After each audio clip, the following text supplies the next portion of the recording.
La Bibliothèque nationale de France. Dans le cadre du cycle de rencontres consacré aux nouvelles écritures et à l'actualité de la création audiovisuelle multimédia, cette séance se penche sur les hybridations dans l'écriture documentaire. On va d'abord parler de cet écosystème Lady Sapiens parce que il ne s'agit pas uniquement d'une expérience VR, mais bien d'un ensemble de contenus linéaires, immersifs, que l'on peut découvrir séparément, mais qui ont une cohérence narrative assez évidente.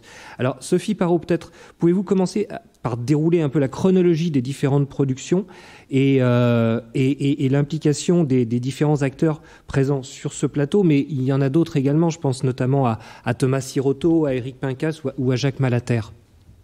Tout à fait. Merci Stéphane déjà de nous avoir invités autour de ce projet Lady Sapiens, qui, je crois, nous tient tous à cœur. Et effectivement, c'est avec Thomas Siroto, Jacques Malater et Éric Pincas, les auteurs du documentaire, que tout a commencé, on va dire, il y a bientôt 3 ans, même il y a 3 ans aujourd'hui, puisque on était en train de réfléchir après avoir terminé un documentaire précédent qui s'appelait Qui a tué Néandertal, déjà avec France Télévisions, à un prochain projet. Et en réunion, on se parlait de Homo sapiens, et à côté de ça, dans la vraie vie à côté, on parlait de MeToo un peu partout. Et on s'est dit, mais et la femme dans tout ça, pourquoi pas qu'est-ce qui se passe pour les femmes pendant la préhistoire? Est-ce qu'on a des choses à raconter? Et ils sont partis en quête de propos, d'un état des lieux scientifique en fait de la place de la femme dans la préhistoire. Et ils ont rencontré Sophie Archambault de Beaune, qui est la conseillère scientifique donc du programme Lady Sapiens dans son ensemble. Et puis ils sont venus en disant mais oui, il y a énormément de choses à raconter. Et on est allé évidemment trouver très très vite France Télévisions, qui était notre partenaire naturel dans la suite logique du film précédent. Et France Télé nous a dit, OK, c'est une super idée, on adore, mais comment vous allez raconter cette histoire? Qu'est-ce que vous allez mettre comme image en face? On va pas faire un 90 minutes avec des gens en labo et sur des sites de fouilles si on n'a pas de femmes à montrer.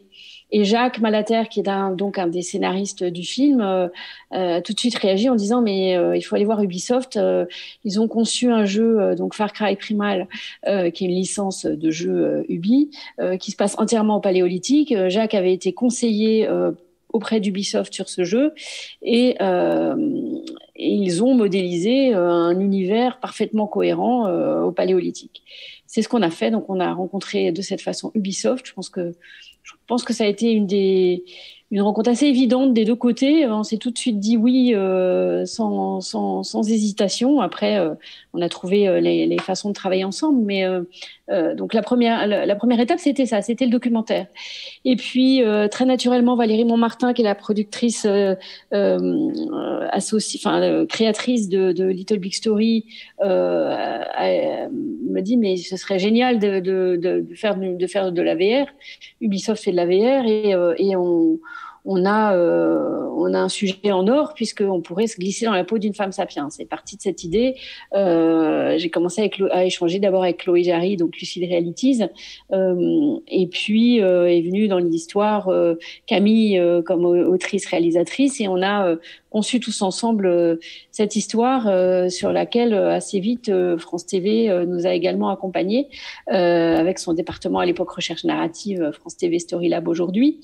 Donc ça c'est pour la base, et puis de là on a fabriqué aussi, on s'est dit qu'on allait fabriquer une histoire en 360 et extraite de la VR, et puis en parallèle, et grâce au Sunnyside d'ailleurs, je tiens à le souligner, on a appris que le Paléosite de Saint-Césaire, qui est un site dédié à Néandertal plutôt, mais aux mêmes époques, au Paléolithique, recherchait une façon de renouveler ses propositions éditoriales. Et donc on s'est rapproché du Paléosite pour imaginer toute une série de déclinaisons dont on va parler un petit peu plus tard autour de Lady Sapiens, qui ne s'appelleront pas Lady Sapiens pour le Paléosite, puisque la narration est un peu différente et on intègre Néandertal dans leurs histoires, mais on fait pour eux aussi une version du documentaire, de la VR et même un film un peu inédit. Voilà pour poser un peu le décor de tout ça. Et en final, le dernier né, on va dire, du bébé de Lady Sapiens, des bébés de Lady Sapiens, c'est Lumni, avec qui, par l'intermédiaire de Jeanne Marchalot, on a décidé de produire également des capsules éducatives à destination donc d'un public scolaire ou de collégiens qui étudie la préhistoire. Voilà pour l'écosystème aujourd'hui. Un écosystème dense et riche. Et j'oublie, pardon, j'ai failli oublier le livre, puisqu'il y a aussi un livre, Lady Sapiens, qui est écrit par Jennifer Kerner, qui est également préhistorienne, en lien, qui est préfacé par Sophie Archambault de Beaune et en lien également avec les auteurs du film, et qui s'appuie dans sa rédaction sur la somme assez importante d'interviews qui ont été réalisées pour le documentaire, avec tous les intervenants très internationaux du doc, puisque le film est un film très international. Très bien. Voilà.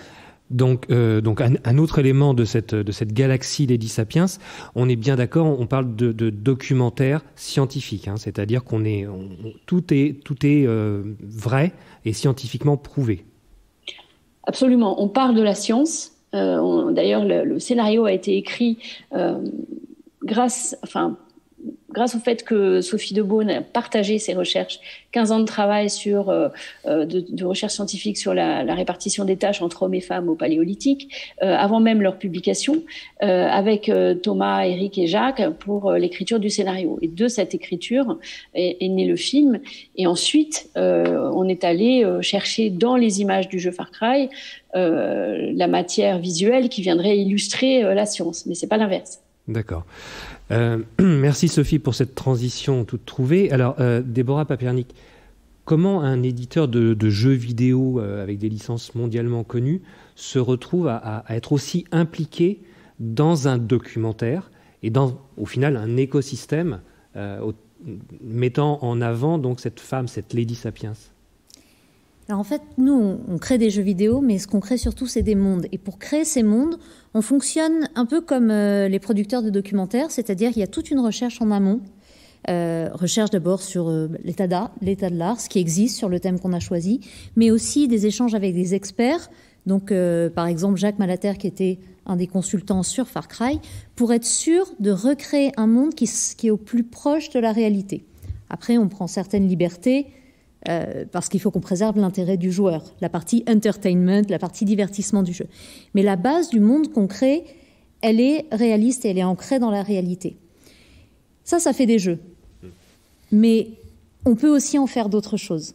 Et quand Sophie est venue nous présenter le projet, évidemment, c'était une évidence de dire, mais bien sûr, ce monde-là qu'on a créé, on peut le mettre au service d'un projet culturel, plus classique, d'un documentaire, qui va nous permettre de toucher des publics plus larges. Il y a des gens qui ne jouent pas, d'autant plus que Far Cry est un jeu pour les plus de 18 ans, et puis un jeu assez gamer. Donc si on n'a pas l'habitude de jouer, c'est peut-être pas le premier jeu auquel on jouera. Mais là, ça nous permet de mettre ce monde-là, qui est extrêmement riche, extrêmement précis, à la portée d'un public élargi. Ça permet à des joueurs de partager avec leur famille, ça permet à des non-joueurs de jouer, ça permet aussi que tout ce travail énorme, développer un jeu, c'est 4 ans de travail, ça peut être jusqu'à 1000 personnes qui travaillent ensemble, c'est une somme de travail énorme, et pouvoir la mettre de nouveau à la portée de différents publics via des canaux, des médias différents, pour nous, c'est hyper intéressant. Alors, sur l'aspect du documentaire, on va dire linéaire, quelle a été la collaboration avec les scénaristes, les auteurs? C'est-à-dire qu'ils ont pris un casque, ils ont plongé dans le jeu, ils se sont fait manger combien de fois? Comment ça s'est passé? Alors, Far Cry, c'est un jeu qui n'est pas du tout en VR. C'est un jeu qui se joue sur console, sur PC, avec un écran classique. Et Thomas Sirotto a énormément joué au jeu. Il a fait ses repérages dans le jeu, comme il aurait fait ses repérages s'il avait dû les faire dans un pays, par exemple.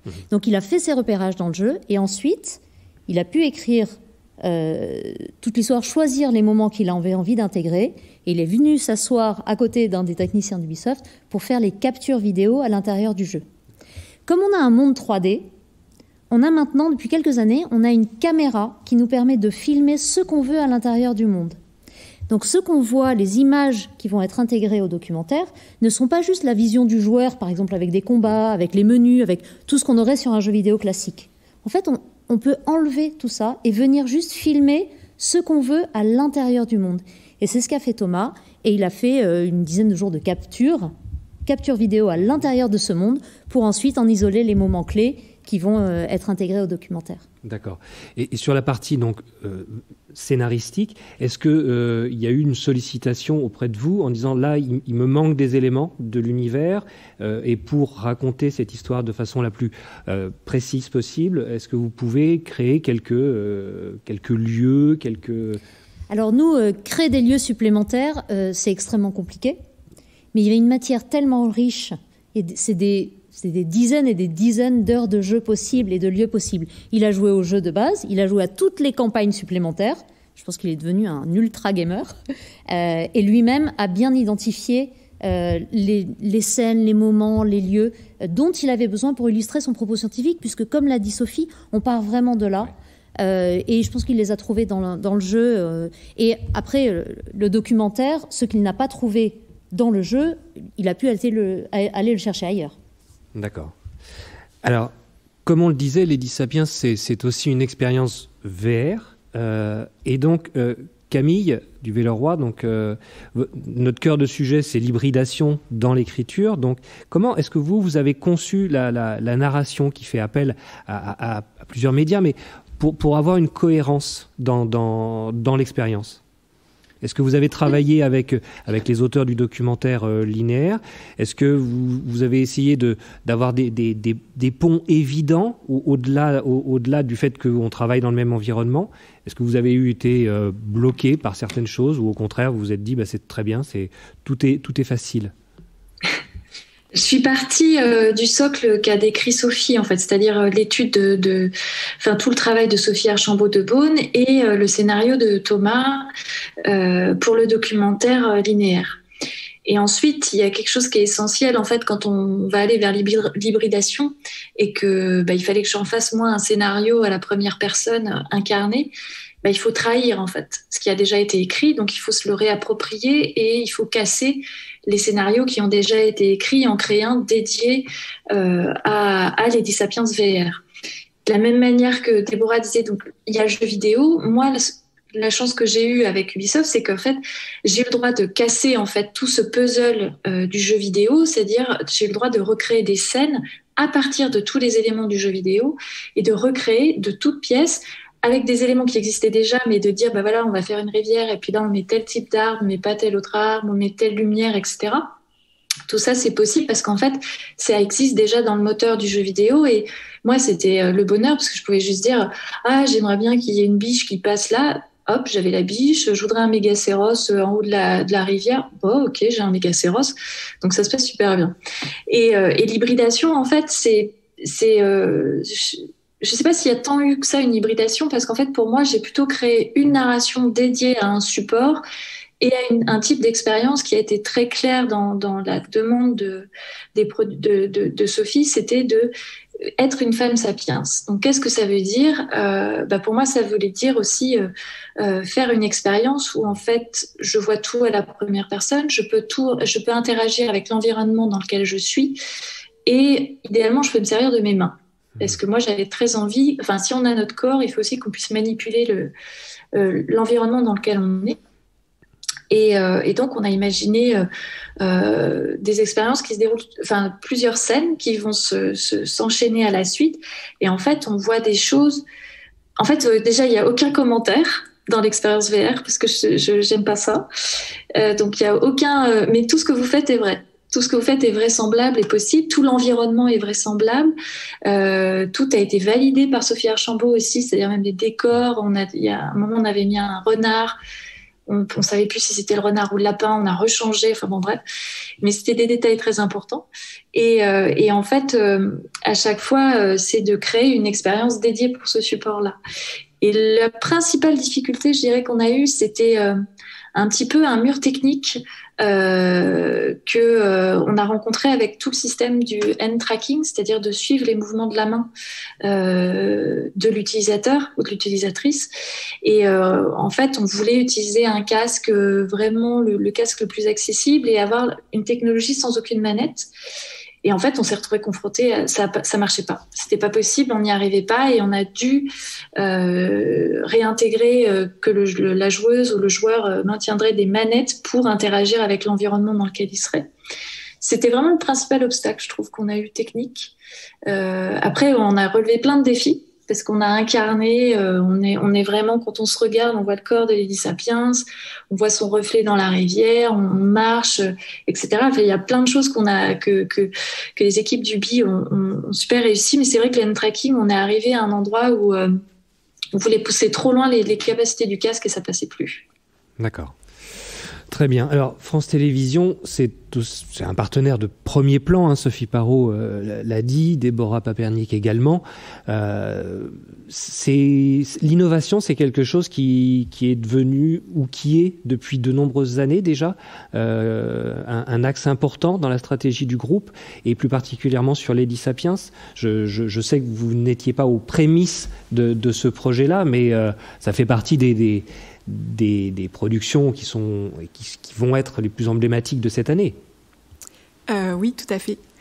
En fait, pour Lady Sapiens, comme c'est un dispositif global avec plusieurs types de contenus, donc un documentaire, une expérience VR, une expérience 360 et des modules Lumni, c'est aussi un projet transverse au sein de France Télévisions.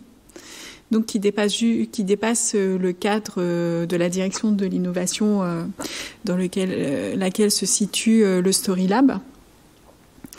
Et donc c'est ça aussi qui est important, parce que je travaille moi aussi en collaboration étroite avec Caroline Béard, qui est la conseillère de programme et qui pilote le documentaire pour France 5 pour la case grand format, et avec Nadia Bédard et Carole Pujol pour les modules Lumni.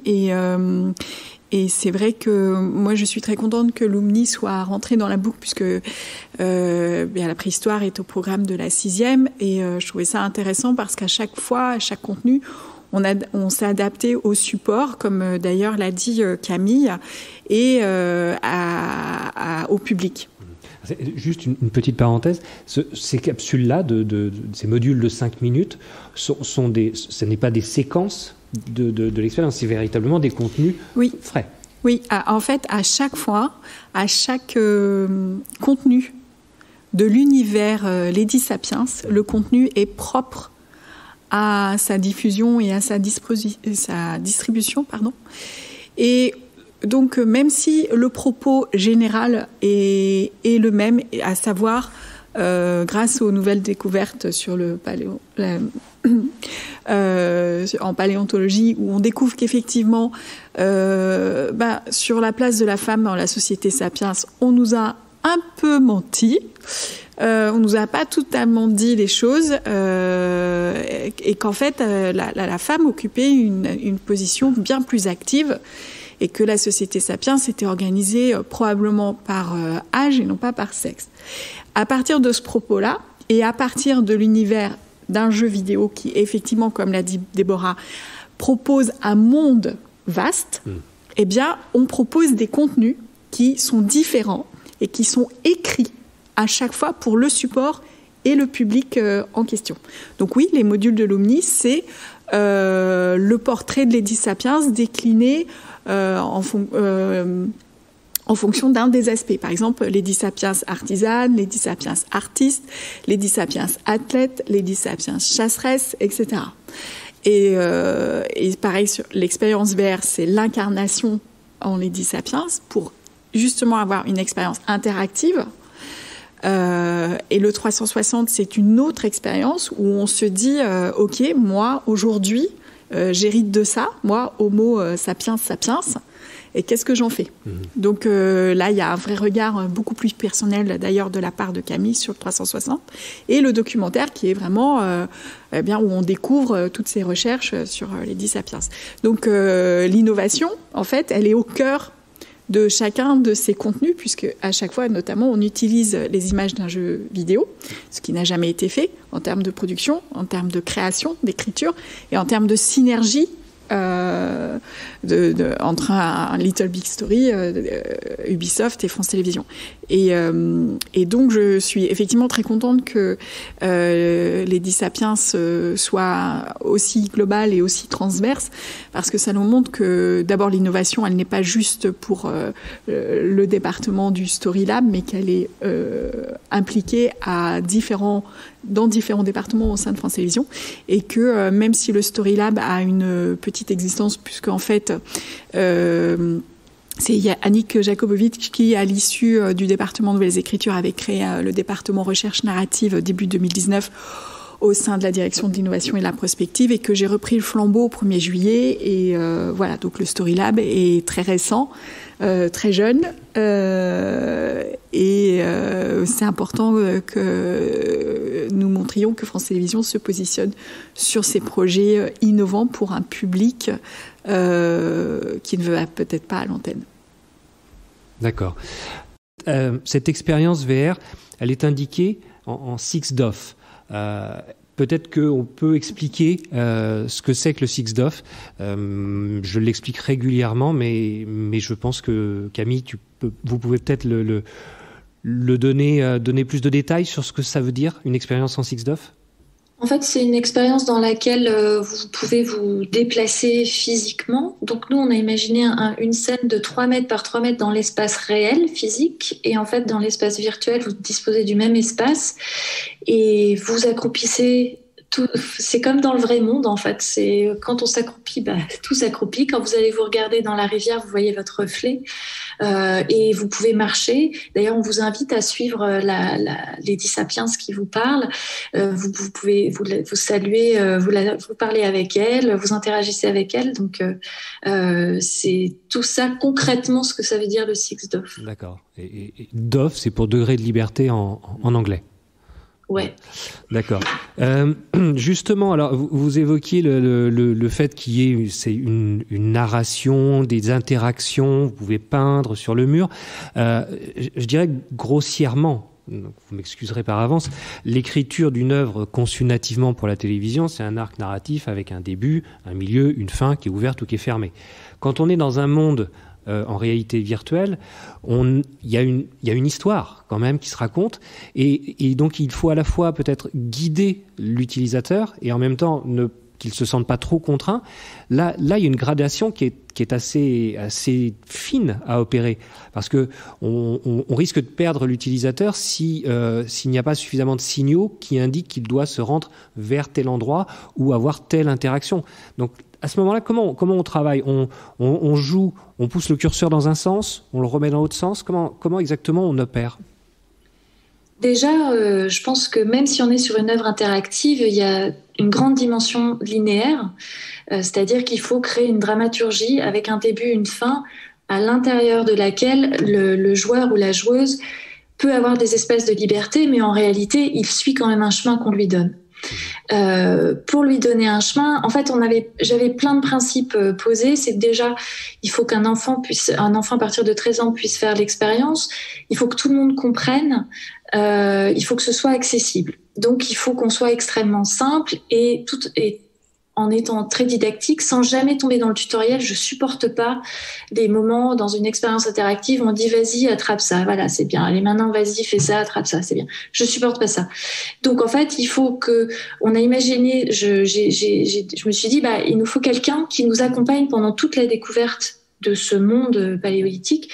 C'est comme ça qu'est venu le personnage de la femme sapiens. C'est-à-dire, c'est vraiment un principe, c'est là où peut-être ça s'hybride avec des écritures du jeu vidéo où on a toujours un personnage non-joueur, enfin, c'est pas toujours, pardon, mais on a régulièrement un personnage non-joueur avec nous, mais qui en fait nous dit vas-y, fais ça. Ah, mais pourquoi t'as pas essayé de sauter ou des choses comme ça. Donc là, on a gardé ce système-là de quelqu'un qui en fait, en face de nous, est toujours en train de faire ce qu'on va ensuite devoir faire. Sans jamais dire « Ah, comme je le fais, tu le fais ». C'est plutôt dans une logique de communication. C'est-à-dire que Lady Sapiens, c'est d'aller à la rencontre de quelqu'un qu'on ne connaît pas. Alors moi, déjà, en tant que femme sapiens, devait dire d'aujourd'hui en 2021. Déjà, je savais même pas comment c'était les femmes il y a 38 000 ans.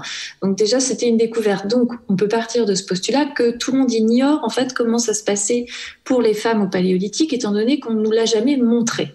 Donc là, le truc le plus simple, c'est tu vas aller à la rencontre de quelqu'un et cette personne va faire comme si tu débarquais dans son clan et elle va te raconter comment il faut faire les choses.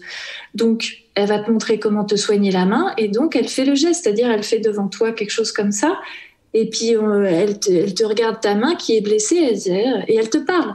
Parce qu'en plus, on utilise ça, elle parle, parce que c'est ça qui est génial avec Ubisoft, c'est-à-dire ils créent un monde, mais en plus, quand ils créent un monde, ils vont aussi créer les langues. Ils ont même, dans le jeu vidéo Far Cry, Primal, il y a 3 langues créées qui sont inventées de toutes pièces, mais qui sont totalement réalistes. Et donc, Lady Sapiens vous parle. La chasseresse vous parle et puis elle vous dit des trucs dont forcément tu comprends rien parce que tu parles pas sa langue. Et comme quand on est dans un pays où on comprend pas ce que nous disent les autres, on utilise nos mains. Donc en fait, elle va nous parler tout le temps avec les mains. Et petit à petit, les interactivités se complexifient. Mais ça c'est un jeu, c'est une règle d'écriture dans l'interactif. C'est-à-dire la première interaction doit être la plus simple, la plus accessible et en même temps un petit peu excitante. C'est-à-dire qu'il faut qu'elle révèle quelque chose. Donc là, vous allez comprendre qu'en fait, vous pouvez discuter avec la chasseresse qui est en face de vous. Et petit à petit, on complexifie les interactivités. On va y mettre des phases plus ludiques, de peindre, etc.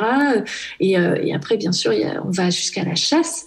Mais toutes ces interactions, moi, ce qui m'intéressait, c'était en fait de faire des gestes du quotidien à tous les gens qui allaient faire l'expérience. C'est-à-dire, je voulais qu'on sorte de l'image que les femmes sapiens ne faisaient pas leur lance. Par exemple, pendant très longtemps, on a raconté que la création dans les grottes, dans les cavernes, c'était uniquement les hommes qui le faisaient. Je sais pas pourquoi, mais en fait, c'est pas vrai. Donc, il y avait les femmes aussi. Donc là, tout simplement, vous allez dessiner.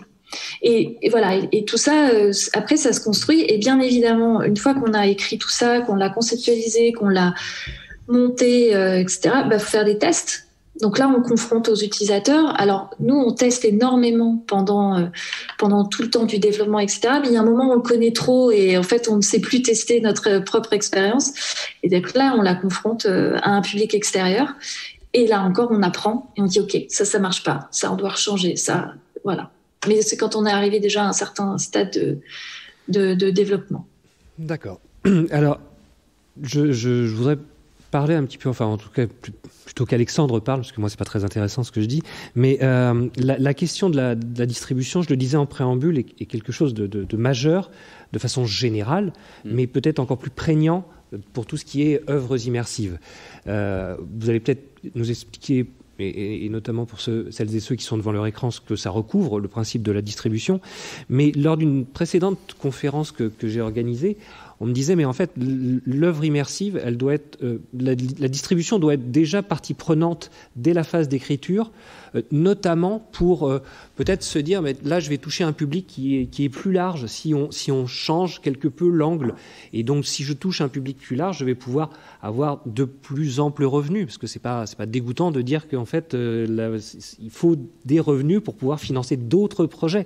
Alors, Lucid Realities, pionnier de la production de réalité virtuelle et un des premiers aussi à avoir cette double casquette de distributeur. Alors j'ai envie de dire, d'un point de vue global, qu'est-ce que c'est que la distribution ? Qu'est-ce que c'est la distribution chez Lucid ? Est-ce qu'il y a cette implication sur des projets, alors ça peut être Lady Sapiens VR, mais peut-être sur d'autres plus globalement, dès la phase d'écriture, pour dire il y a un potentiel qui peut être révélé de façon plus intense, si. Totalement.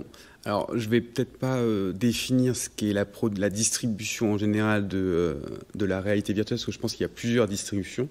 Mais je vais déjà donner notre définition au sein de Lucid Realities. En fait, Lucid Realities, comme vous l'avez mentionné, est une société de production à la base, mais Chloé Jarry, qui est la fondatrice, a travaillé sur un important projet de réalité virtuelle il y a de cela près de 7 ans, qui a été coproduit par France Télévisions aussi, déjà, et qui s'intitulait The Enemy, qui a été un des premiers projets en réalité virtuelle narratif, et qui a été distribué dans le monde entier, dans près de 5 pays. Et de ce premier projet est né beaucoup de problématiques en termes de distribution, parce que c'était une expérience qui se vivait avec backpacks et qui nécessitaient des énormes sacs à dos. Énormes sacs à dos. Je me souviens des premières années à Sunnyside of the Dock où il y en avait un seul. C'est vrai qu'il fallait prendre du temps pour l'installer et le désinstaller. Ouais. Exactement, il y avait 800 kilos de matériel à envoyer pour chaque envoi, pour chaque nouveau lieu qui accueillait l'exposition. Donc voilà, en un projet, en fait, je pense qu'on a parcouru un éventail de problématiques et de problèmes techniques énormes. Et Chloé, en fait, au moment où elle a créé Lucid Realities, il y a de cela 4 ans, toujours au sein du groupe dans lequel elle travaillait, elle a souhaité tout de suite créer le département distribution parce que nous, ce qui nous semble important et ce qui sont un peu nos 2 principales valeurs chez Lucid Realities, déjà, c'est de porter le regard d'un auteur. Et là, on est allé chercher Camille pour nous rejoindre dans l'aventure, ce qui nous semblait indispensable, au même titre qu'un documentaire. Et le deuxième principe et la deuxième valeur importante, c'est trouver le public. Parce que nous, on pense toujours que les programmes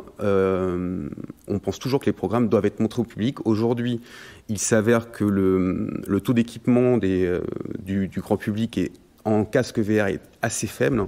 Et donc, nous, notre principal axe de distribution et stratégique est la distribution LBE, comme vous l'avez mentionné au début. Donc, la distribution sur des lieux de culture, principalement.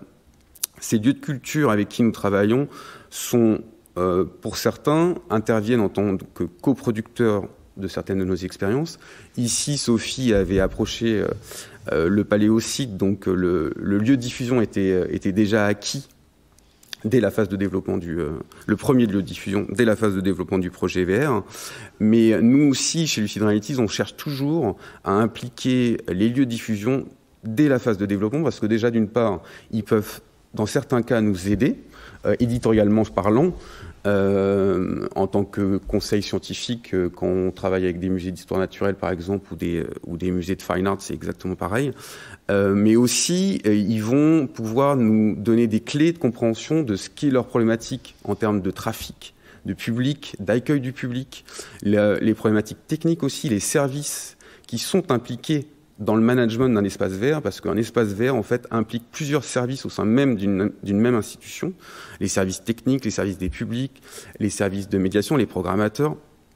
Donc, tout cet écosystème, nous, chez Lucid Realities, on l'a travaillé depuis de nombreuses années.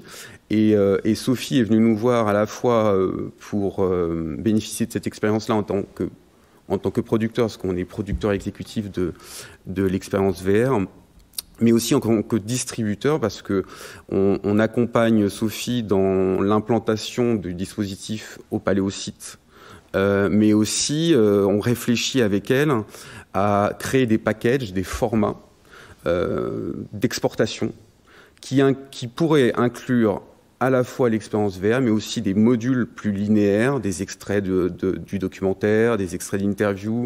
On a parlé des modules pédagogiques tout à l'heure, mais on essaye de voir comment on peut distribuer ce type d'expérience immersive au sein de lieux de culture, tout en offrant un espèce d'éventail de solutions qui pourrait aussi combiner plusieurs médiums, donc à la fois l'expérience interactive et immersive Lady Sapiens VR, mais aussi avec des contenus plus classiques comme des cartels explicatifs, des extraits, etc.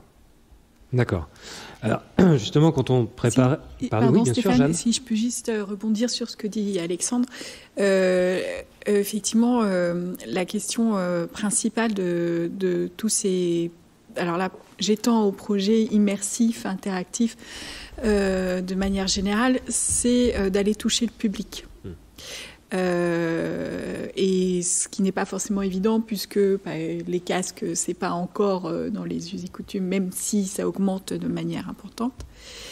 Et que cette question-là d'aller toucher le public et comment on le touche est primordiale. Et c'est aussi une question que moi je pose en développement des projets pour savoir comment on fait pour aller toucher ce public et l'interpeller sur ces contenus-là. Ça, c'est vraiment essentiel d'y penser dès le départ. D'accord. Et de notre côté, c'était important d'avoir Lucid en coprod sur la VR, de les avoir avec nous, puisqu'en fait, le distributeur qui connaît les lieux et les contraintes des lieux a obligatoirement un regard, un feedback très intéressant sur le développement. Et le travail avec Camille, donc elle est à l'origine de l'écriture, on a commencé à développer, on a regardé ce qu'on pouvait prendre comme... Alors là, on ne filme pas à l'intérieur du jeu quand on développe en VR, on va chercher une rivière, on va chercher un animal, on va chercher différents objets graphiques qui ont été faits pour le jeu, on les isole du jeu Far Cry original et on vient les mettre dans un moteur en VR. Donc le développement, les images qu'on a dans le documentaire sont des images filmées à l'intérieur du monde qui existe, dans lequel on fait jouer les personnages qu'on veut.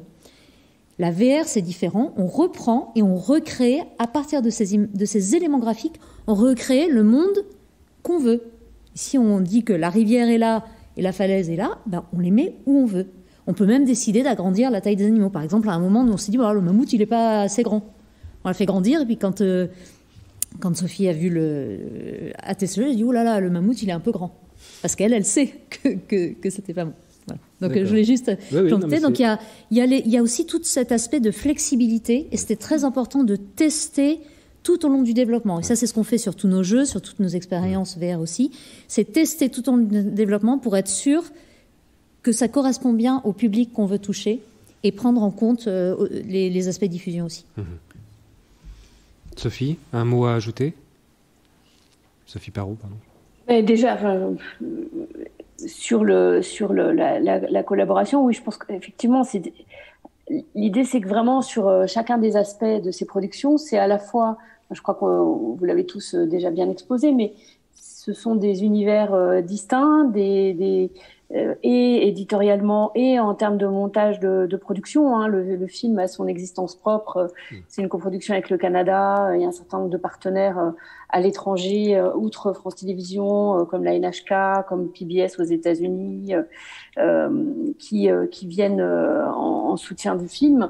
Et Thomas, Jacques et Eric ont vraiment créé le film comme un écosystème à part. Je crois que je ne vais pas revenir sur la manière dont Thomas a travaillé. Déborah a été très très précise là-dessus, mais c'est vraiment de la dentelle à l'intérieur du jeu. Et je crois même que même chez Ubisoft, je crois, je sais pas si je peux le dire, Déborah, mais il me semble qu'on était tous en tout cas assez scotchés de voir ce qu'on pouvait sortir d'un jeu vidéo qui semblait un univers figé. C'est pas du tout figé, c'est vraiment un terrain de jeu formidable.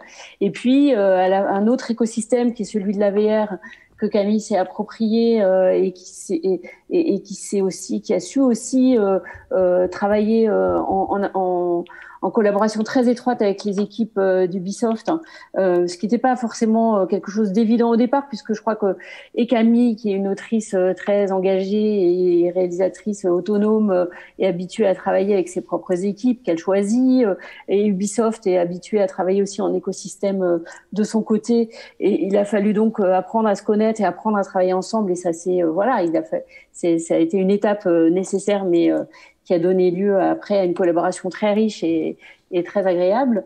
Voilà, c'est à chaque fois un écosystème distinct. Lumni, c'est encore autre chose, effectivement, avec une autre écriture. À chaque fois, ce sont des points de vue différents, et c'est aussi des montages de production différents. Et puis, peut-être un mot sur le Paléosite, effectivement, puisque en fait, le Paléosite, c'est un musée de la préhistoire en Charente-Maritime, et donc c'est le département de la Charente-Maritime qui est le commanditaire, on va dire, des éléments complémentaires pour le Paléosite.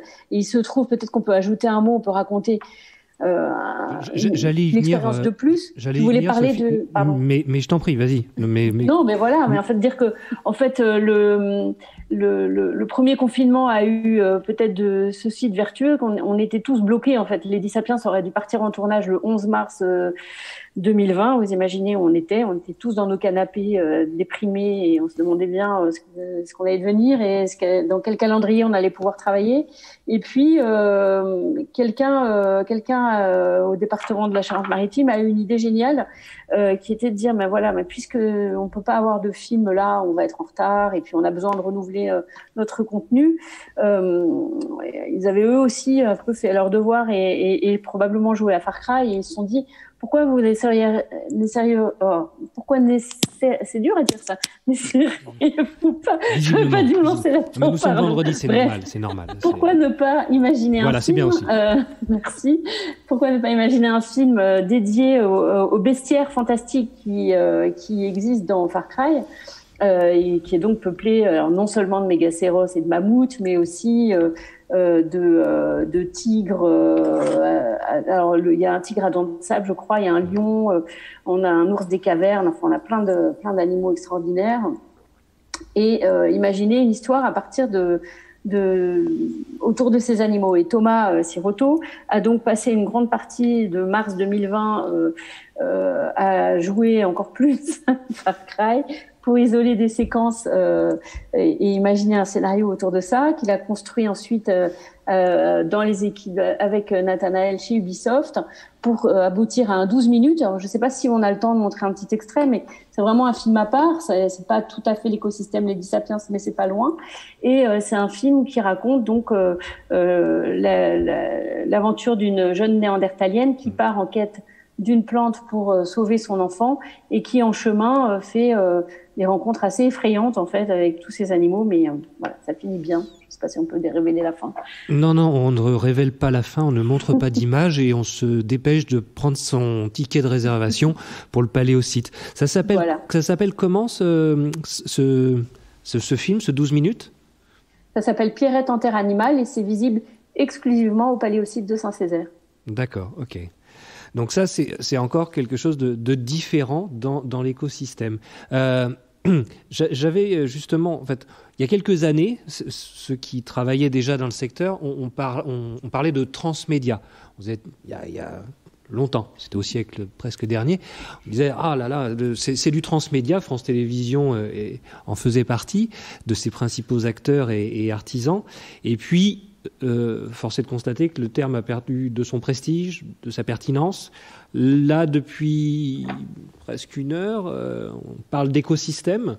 Est-ce qu'on pourrait se dire que le côté transmédia, c'est encore pertinent, ou est-ce que c'est totalement différent ? Parce que vous évoquez des univers qui sont cohérents, mais qui ne se répondent pas spécialement. C'est-à-dire que, en fait, on peut voir l'un ou l'autre, voire la moitié de ces contenus-là, sans pour autant perdre l'intérêt de l'histoire.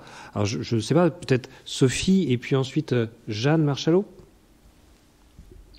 Oui, après, c'est une question de terme. Ça peut s'appeler transmédia, écosystème ou projet global. On l'appelle un peu comme on veut, en fonction de son époque ou de là où on parle.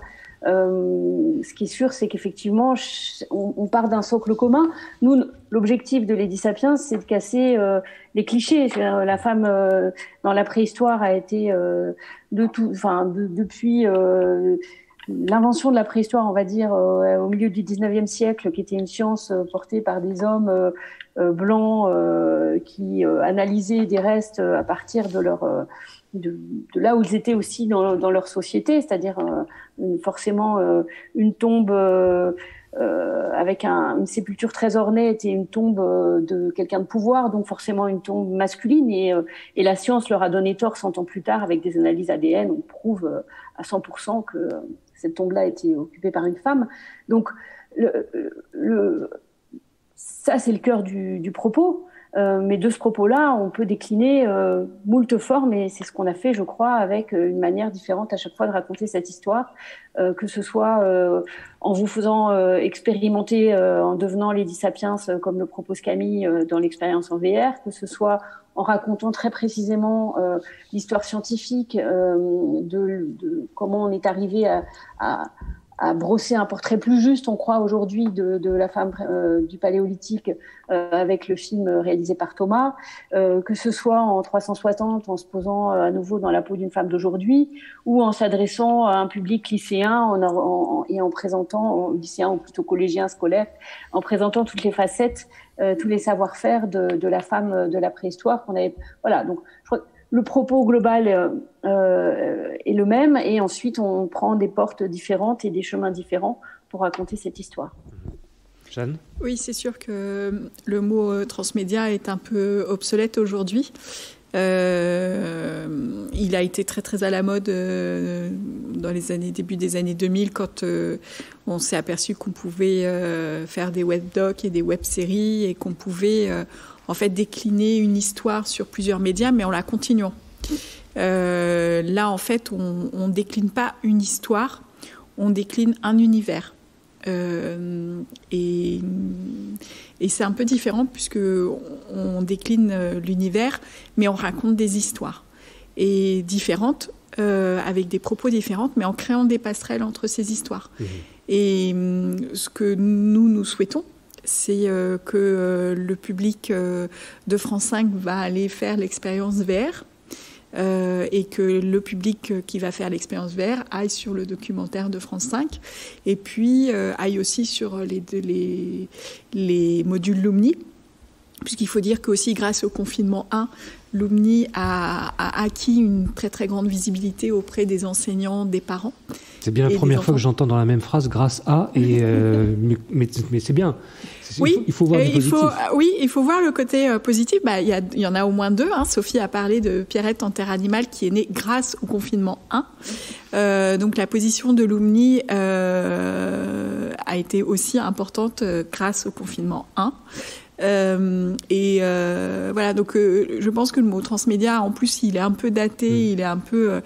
et donc autant parler effectivement d'un dispositif global, d'autant plus que en fait là on crée un univers et on tire des narrations de cet univers, mais c'est différents départements à France Télévisions, donc même en termes de production c'est différents budgets, c'est différents interlocuteurs, et même si nous travaillons tous en transverse, finalement à chaque fois c'est des cases différentes qu'il faut solliciter. Mais ça n'empêche que au moins aujourd'hui l'univers de Lady Sapiens existe. On peut même parler d'une marque Lady Sapiens, et que ça peut donner des idées en termes de création et de synergie pour la suite. D'accord. Oui, je voudrais juste rebondir en fait sur Sophie tout à l'heure a bien présenté tout le cheminement. Ça part de finalement Homo sapiens, Lady Sapiens, le docu, puis petit à petit d'autres choses. Et en fait, il n'y a pas eu une réflexion à un moment en disant voilà, on va faire un super plan d'un truc global avec un docu de 90 minutes et le 45 minutes, et puis on va faire aussi un 12 minutes pour le Paléosite. On va faire une expérience VR et puis une expérience 360. On va faire du Lumni, on va faire un livre. On fait tout ça et ça fait un écosystème. On va trouver un joli nom et puis la marque, ça va s'appeler Lady Sapiens et puis ça va rouler, ça va être super. C'est pas du tout comme ça que ça s'est passé. Il y a d'abord le documentaire et après c'est parce que c'était Sophie, parce que c'était Jeanne, parce que c'était Chloé, parce que c'était... C'est des personnes qui se sont rencontrées, c'est Camille, et c'est des gens qui se font confiance, et quand il y en a un qui amène une idée, l'autre il dit « Ah ouais tiens, pourquoi pas, allons-y, on essaye ». Et tout ça s'est construit petit à petit et tout est très cohérent. Et il y aurait pu aussi avoir des idées qu'on abandonne. Là, il se trouve que les choses se sont cumulées, se sont très bien complétées. Et c'est pour ça qu'on arrive à tout un écosystème qui est valable et qui pourrait être aussi présenté. Peut-être que finalement, on aura une exposition à un endroit où on aura des morceaux de chaque. Donc ça peut être vécu chacun différemment, ça peut être vécu tout ensemble. Tout ça pour des publics différents et pour des lieux différents, à la fois à la maison et à l'extérieur. Alors, si transition. Mot, Stéphane, je sais pas bien si sûr, Sophie. Oui, non, je voulais juste dire aussi, je pense que tout ça, c'est aussi lié à la force du sujet, puisque on est sur un sujet qui, en fait, n'avait jamais été traité. On n'a jamais parlé de la femme dans la préhistoire, à part imaginer des choses qui sont aujourd'hui, on le sait, complètement loufoques. Donc, on a aussi un terrain de jeu très très ouvert et très très libre. Grâce à ce propos en fait qui ne demande qu'à être exploré, fouillé, creusé sous divers axes puisque il est vierge en fait. Voilà. Et alors justement Moi aussi je voulais dire un truc. Bien sûr Camille, il y a pas de c'est pas facile, tu sais, de prendre la parole à distance. Mais je te vois pas bien en effet, mais vas-y continue.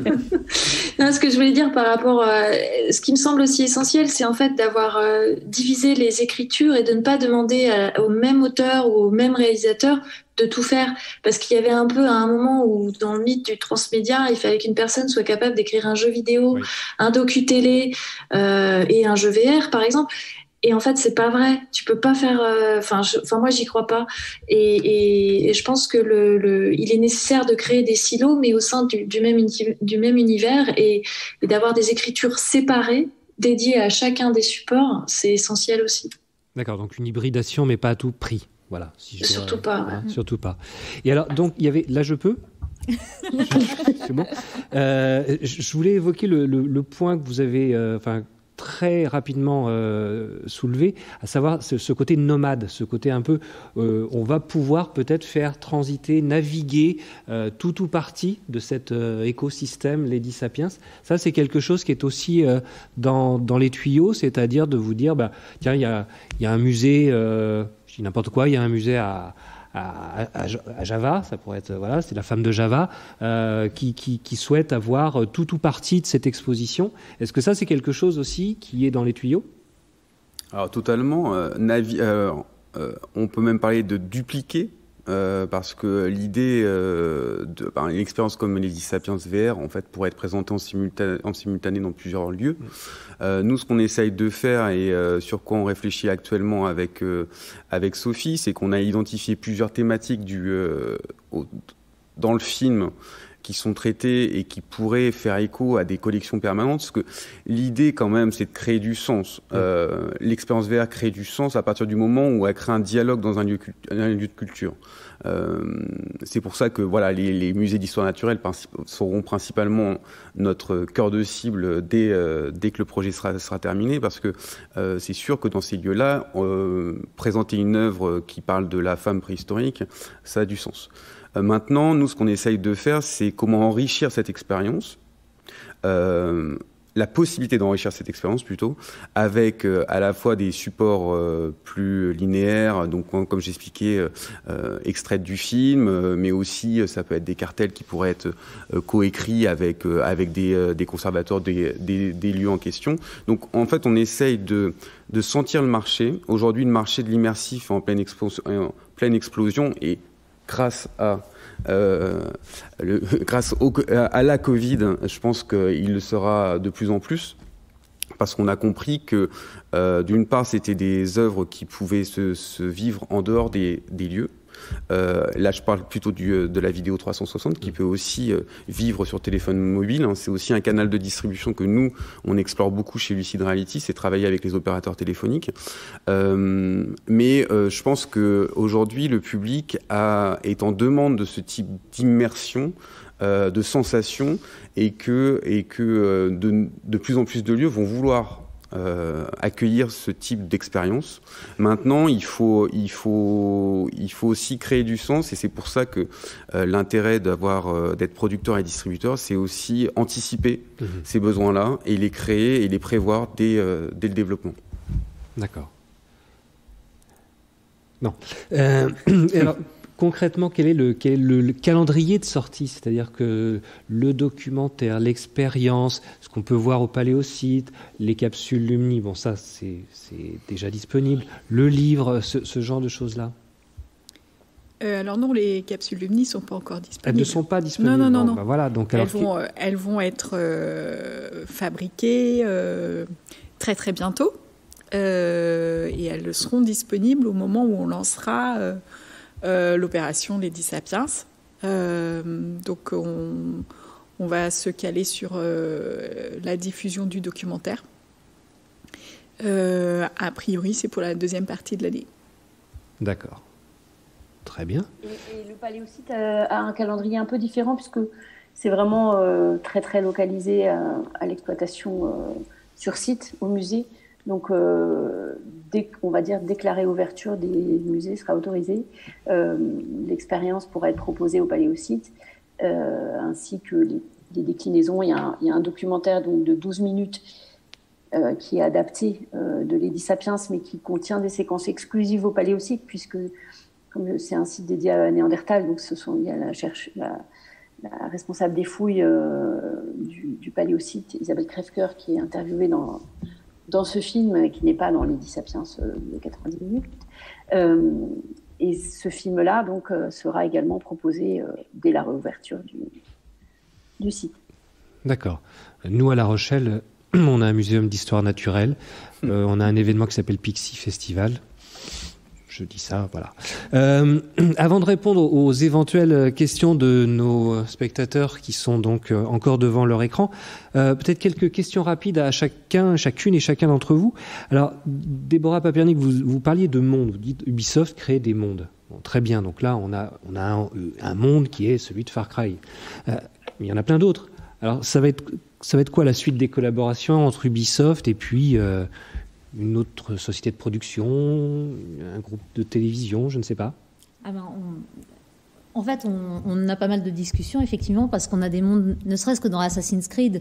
Assassin's Creed, en fait, le principe, c'est d'explorer l'histoire. Donc, on a exploré la Révolution française, on a exploré l'Égypte de Ptolémée, on a exploré la Grèce dans des guerres du Péloponnèse, et puis plus récemment, les Vikings, par exemple. Mais il y en a encore, il y a une dizaine de thèmes différents. Donc, rien que dans la marque Far Cry, on peut aller raconter les histoires qu'on veut. Donc, ce sera peut-être avec Sophie, avec Jeanne, ce sera peut-être avec d'autres. Enfin, nous, de toute façon, la matière et la variété est tellement riche, en fait. Et après, il faut à chaque fois, par contre, avoir un angle. Le but n'est pas de faire du transmédia ou du global en disant, voilà, on va prendre Assassin's Creed et on fait quelque chose. Non, il faut qu'il y ait un angle particulier avec un propos qu'on a envie de raconter.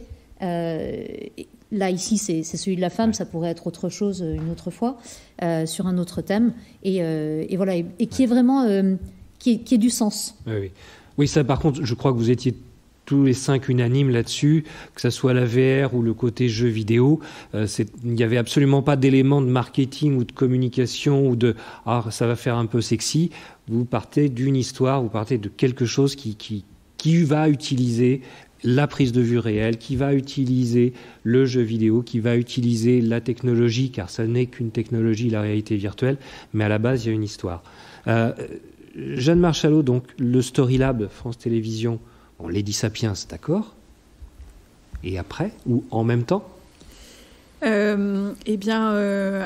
Sur la deuxième partie de l'année 2021, il y aura, en plus de l'expérience VR et 360 Lady Sapiens, 4 autres projets, 4 autres productions qui vont sortir. Donc il y a une expérience VR multi-utilisateur qui s'appelle Atomu, sur la fluidité des genres. Il y a une expérience, alors là c'est une appli en réalité augmentée avec une expérience LBE sur la petite danseuse, adaptée de la petite danseuse de Degas pour les 6-8 ans et les parents. Il y a un documentaire de journalisme d'investigation sur les minerais qui composent nos portables, avec le témoignage d'un homme qui a été enfant soldat et enfant mineur. Réalisé d'ailleurs par Karim, qui a donc réalisé The Enemy dont nous parlions tout à l'heure.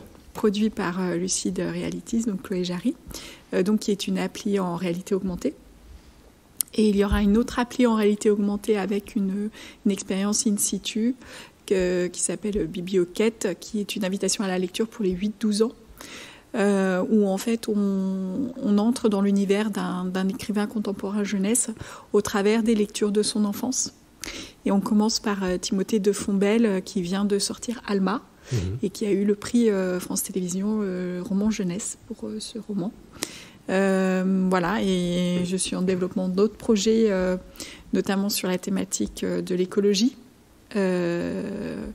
Voilà, et je cherche d'autres projets et je me pose aussi la question de comment atteindre les publics, puisque ça c'est fondamental, surtout quand on dépend des GAFA, puisque le seul casque autonome c'est Quest, donc c'est Facebook.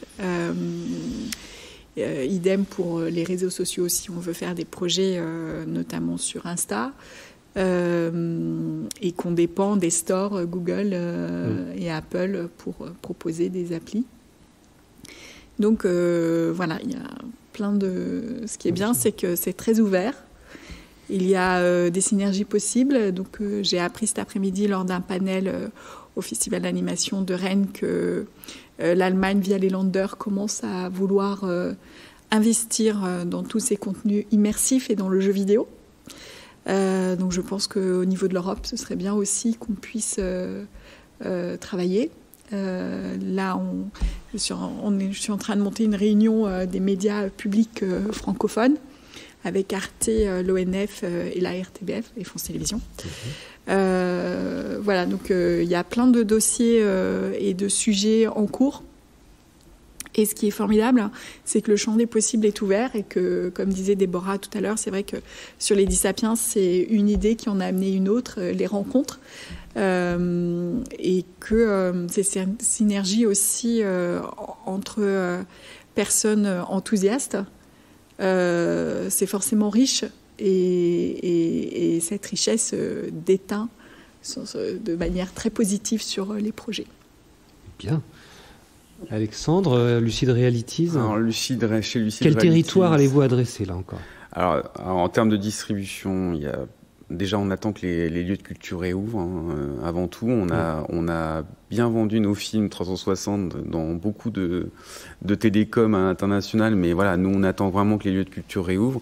En termes de production, on travaille sur entre 10 et 15 projets actuellement en développement et en production, qui utilisent des médiums totalement différents. Ça peut aller de la réalité augmentée, réalité virtuelle.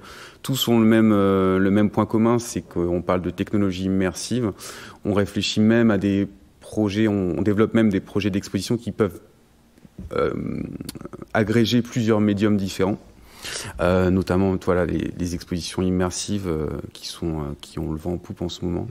Mais à l'international, nous on travaille beaucoup avec l'Asie. C'est des territoires qui ont réouvert plus rapidement que d'autres leurs lieux de culture. Donc on espère une reprise assez rapide. Et puis on va mettre les bouchées doubles dès que les Disapiens sera terminé pour diffuser l'expérience le plus largement possible, à la fois en France, parce qu'il y a énormément de lieux de culture en France, et on voudrait aussi s'intéresser à tous ces petits musées en province. Je l'expliquais tout à l'heure avant la conférence, mais tous ces petits musées en province qui ont de formidables collections et qui sont peu approchés par des distributeurs et producteurs. Donc on veut aussi toucher ces lieux-là et bien sûr aller à l'international, parce que la préhistoire est un sujet universel, et donc voilà, tous les champs des possibles sont ouverts. D'accord. Même question à Camille. Donc, on quitte la préhistoire, on va dans quel secteur là? C'est quoi le prochain projet en écriture? Alors peut-être plutôt le prochain projet qui va sortir, parce que j'ai eu la chance de produire plusieurs choses, et donc j'ai écrit et réalisé une fiction qui s'appelle Patience, mon amour, qui sort le 12 juillet, et c'est une coproduction avec Arte et Bachi Bouzouk. C'est l'histoire d'Alice et Gabriel qui décident d'avoir un enfant, mais on est en France, donc c'est un petit peu compliqué. Donc peut-être qu'à la préhistoire, il y avait des PMA, je sais pas, peut-être. Je ne sais pas quels étaient les modèles parentaux, mais peut-être c'était plus ouvert. Je me rapproche aussi beaucoup du spectacle vivant, où je travaille avec une metteuse en scène, Caroline Melon, et on est en train d'écrire un spectacle qui est en création, qui sera en création en mars 2022, qui s'appelle Quand ça commence. C'est autour des histoires d'amour, et on réfléchit. Notre personnage, en fait, cherche à comprendre quand est-ce qu'on tombe amoureuse pour ne plus jamais tomber amoureuse. Et après, bien évidemment, il y a des projets en écriture, et j'ai aussi un autre projet en VR à jouer avec les mains aussi, donc un jeu avec les mains, mais là c'est autour de l'éducation sexuelle. Donc ce sera assez explicite. Je ne vois pas trop. Très bien. Et donc, Sophie Parot, quels sont vos projets? Juste avant qu'on passe la parole peut-être aux questions. Oui, on me dit qu'il y en a. D'accord.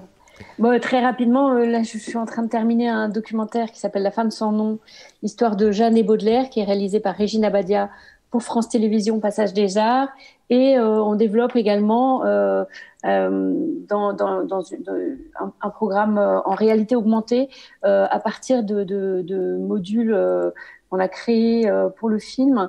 On voudrait mettre Donc c'est l'histoire de la maîtresse de Baudelaire, Jeanne Duval, dont on ne connaît même pas le nom, sans doute parce que c'était une femme noire au XIXe siècle, comédienne, donc c'était très très mal vu. Elle avait beaucoup de défauts, cette pauvre Jeanne, et donc elle a été effacée d'un tableau de Courbet qui se trouve au musée d'Orsay et dont le repentir apparaît au fil du temps. On voit sa silhouette renaître derrière les couches de peinture.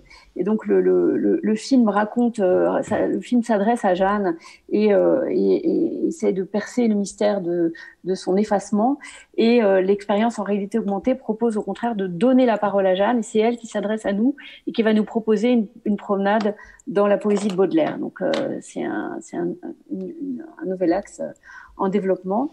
Et puis on a d'autres projets aussi, bien sûr, en préparation et notamment en réflexion transverse, puisque c'est vrai que maintenant, après cette expérience de Lady Sapiens, on a tendance à quand même se poser d'emblée la question sur un projet si il n'y a pas une autre manière de raconter cette histoire qu'un documentaire linéaire qui est là d'où je viens, c'est ce que je sais faire, mais ça m'amuse beaucoup d'imaginer d'autres façons de raconter les mêmes histoires et d'autres points de vue, et en général, c'est très enrichissant. Donc, c'est vrai que systématiquement, sur les projets, je me pose cette question maintenant, ce qui n'était pas le cas avant. Voilà, très bien, c'est une très bonne pré-conclusion. Alors, donc, il y a des questions donc, qui sont tombées. Est-ce que... Allez-y. Oui, on a 2 questions, notamment une première qui va plutôt être sur les stratégies de financement, on va dire. Je vais la poser telle quelle. Bonjour, nous essayons de développer un projet vert de film animalier, mais il nous semble qu'il est dur de trouver des aides sans mettre de l'interactivité au centre de l'expérience. Est-ce indispensable ? Donc j'imagine plutôt une question peut-être pour les producteurs, productrices qui sont un peu rodés sur ce qui est demande de financement. Voilà, Sophie, Jeanne peut-être, et puis Sophie ensuite.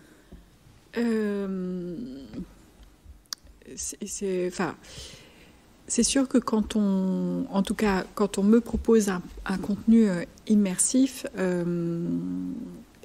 l'interactivité est au centre du processus, puisque la différence entre le cinéma et la série, des contenus immersifs, c'est que l'utilisateur est au cœur de l'expérience et il peut même être le maître de la narration, notamment avec le hand tracking, ce dont parlait Camille précédemment. Donc après, j'aurais du mal à donner une réponse précise, si ce n'est qu'effectivement, mettre l'utilisateur uniquement dans la place de spectateur sur ces expériences-là, on se dit alors pourquoi ne pas faire un contenu linéaire classique. Il faut, si c'est un documentaire animalier, pourquoi le faire par exemple en 360 ? Qu'est-ce que ça apporte ? Qu'est-ce que ça change au concept ? Qu'est-ce qui est innovant ? Voilà, se poser toutes ces questions-là en amont. Plein d'éléments de réponse. Sophie, oui. Oui, il me semble, je me souviens plus du titre exact, mais il y a un film sur les requins en 360 VR qui a existé il y a quelques années. Après, c'est vrai que je pense que Jeanne a répondu pour les diffuseurs. Je pense qu'aussi dans les commissions, on cherche toujours quelque chose d'un peu innovant.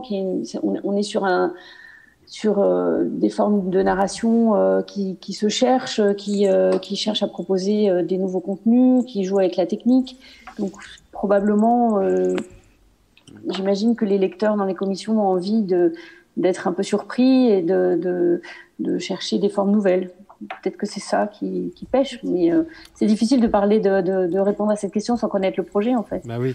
Alors Déborah, qui fait partie de la commission CNC. Oui.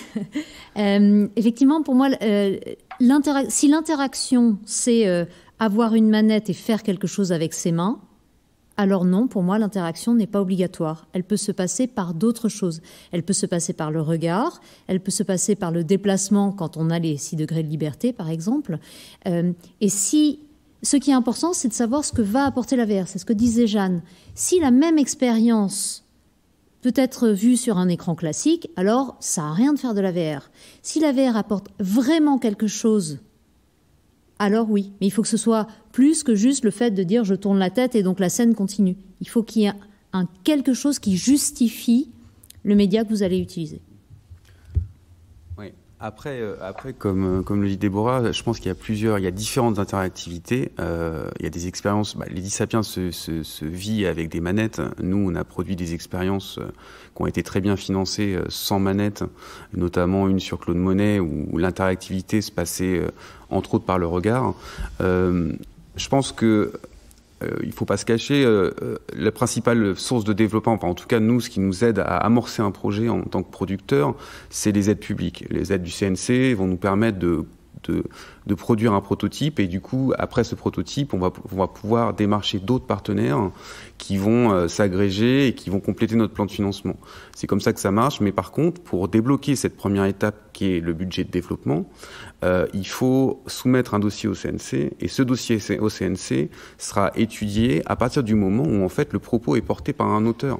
Et c'est pour ça que l'auteur ou l'autrice, en l'occurrence dans Lady Sapiens, c'est au cœur du processus est nécessaire, c'est-à-dire que mettre une caméra 360 dans la savane et filmer des lions, ça sera jamais aidé par le CNC. Parce que je vois pas, ou alors il faudrait une méthode de shooting hyper novatrice et qui ait du sens, qui ait une propre narration pour que ça soit aidé. Donc moi je pense que la première étape c'est déjà trouver l'auteur ou l'autrice et l'auteur plutôt, et essayer de travailler avec cette personne-là pour raconter une histoire et enfin en tout cas débuter une histoire sur papier pour que le CNC ou d'autres partenaires vous aident à amorcer cette étape qui vous permettre d'aller au prototype et aller plus loin ensuite. Oui, j'ai oublié tout à l'heure, mais j'aurais pu ajouter dans la checklist savoir ce que remplit ou pas le projet, c'est quelle est la vision d'auteur donnée. Et parce qu'on raconte des histoires, et j'y tiens beaucoup au Story Lab, mais aussi toujours avec une vision d'auteur ou d'autrice. Et ça aussi, j'y tiens beaucoup. Ok. Très bien. Camille, en un mot ou pas ? Un mot, disons que... En fait, j'ai l'impression que tout a été dit, mais moi je me dirais qu'en fait, je m'en fiche que ce soit de la VR ou un film ou un truc. Il faut juste qu'à chaque fois, l'écriture justifie le médium, quoi, c'est tout. Donc il faut d'abord partir d'un bon scénario et de bonnes intentions d'expérience. Donc faire de la VR parce qu'il faut en faire, c'est absolument pas une raison. Très bien. Une autre question ? Oui, une autre question donc de Benjamin Efrati, qui est doctorant à l'EHESS, où il travaille sur les jeux vidéo préhistoriques. Et il voudrait savoir si c'est l'équipe de développement initiale de Far Cry Primal, l'équipe de 2016, qui a travaillé sur les éléments repris dans Lady Sapiens, ou est-ce que ça a été confié à une autre équipe chez Ubisoft ? C'est précis, ça. Alors, l'équipe de développement original est en train de développer le prochain Far Cry. Donc, non. Effectivement, moi, j'ai une équipe dans mon département New Business. Mon département, en fait, il vise à prendre les marques ou les expertises du groupe et à aller au-delà du jeu vidéo. Donc, on travaille dans plein de secteurs différents. On travaille dans la santé, on travaille effectivement avec les documentaires, avec les musées. On a travaillé aussi avec Renault, avec Air France. Donc, dans des domaines très, très variés. Mais on part de cette matière qui a été créée pour les jeux. Donc, on a une matière qui est extrêmement riche. Et à partir de là, on peut faire d'autres choses. Donc, moi, j'ai une toute petite équipe de développement dans mon département qui a cette capacité à développer en réalité virtuelle ou en réalité augmentée et qui va puiser dans la matière qui existe chez Ubisoft pour créer autre chose. Et c'est pour ça que j'expliquais tout à l'heure, dans l'expérience VR, on part d'une bibliothèque d'éléments graphiques qui ont été créés pour le jeu Far Cry Primal, on reprend ces éléments, on les exporte et on va les mettre dans un moteur spécialisé pour la VR, en l'occurrence sous Unity, pour créer une expérience différente. Mais on n'a pas besoin de l'équipe originale du jeu pour le faire. Alors, ils regardent quand même ce qu'on fait, on les informe quand même, mais ça s'arrête là. Ça pourrait être le mot de la fin, ça s'arrête là. Il est pile poil dans les temps. Donc il va être en effet temps de nous quitter. Je voudrais remercier à la fois Camille et Sophie, que moi j'ai devant, je ne sais pas vous comment vous les avez, et ensuite Déborah, Jeanne et Alexandre qui sont venus à mes côtés, d'avoir bien voulu partager leurs expériences. Merci à la BNF et à son équipe pour cet accueil à la fois chaleureux et professionnel. Et puis merci à vous qui êtes encore devant vos écrans d'ordinateur.